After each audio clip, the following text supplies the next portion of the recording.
When I found out my sister Lisa was diagnosed with small cell lung cancer, it stopped everything. It changed. I sold my house. I was living in Toronto, and I immediately moved out to Victoria because I was frightened. This was my best friend, and she was diagnosed with a terminal illness. She was basically the last few weeks bedbound. She couldn't get out of bed, and the last 2 weeks of her life she remained steadily in hospice. She didn't leave. I was so grateful to even encounter somewhere like the hospice or the hospice environment, because as your loved one's passing away, you want them to be as comfortable as possible. You want them to pass away with dignity and never feel like they're alone, and the hospice did that. It is an incredible burden to watch a loved one pass away. We have counselors that will meet with not just the patient, the person living with a life-threatening or life-limiting illness, but we will meet with the whole family and offer counseling and support for them as well.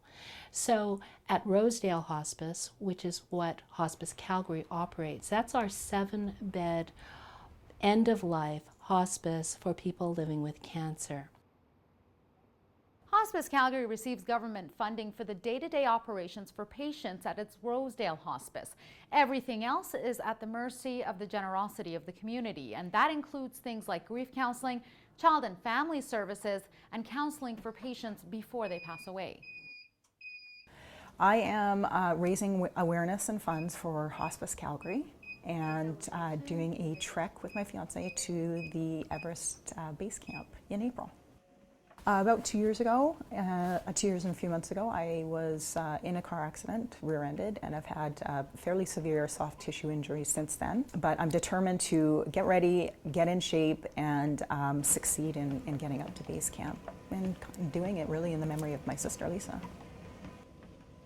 Because she was so strong in her fight. She really had a pretty painful last few weeks, and she never complained. She just fought. You know, I'd go over to her house and it was spotless, but she was ill. So her fight to just try and lead as normal a life as possible, I think that my fight in getting through this pain is just a smidgen of what she went through.